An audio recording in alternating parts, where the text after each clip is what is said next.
Assalomu alaykum. Biz hozir Nazarbeydagi Said Vaqqos ota masjidimiz. Xabaringlar bor, bu masjidimiz 3 yil, 4 yildan beri qurilish ishlari olib borilyapti.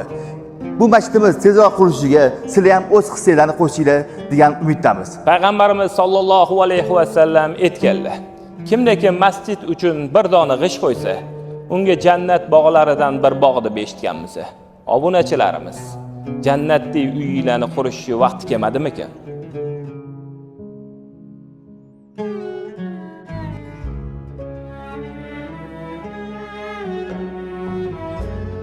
Agar hammamiz bir yoqadan bosh chiqarsak, Xudo xolasa Qurbon hayitini mana shu masjidlarda o'qish nasib qilsin barchamizga. Do'stlar, mana ko'rib turibsizlar, masjid uzida ish to'xtab qolgani-yu, ustalar ishlashyapti, baraka topsin.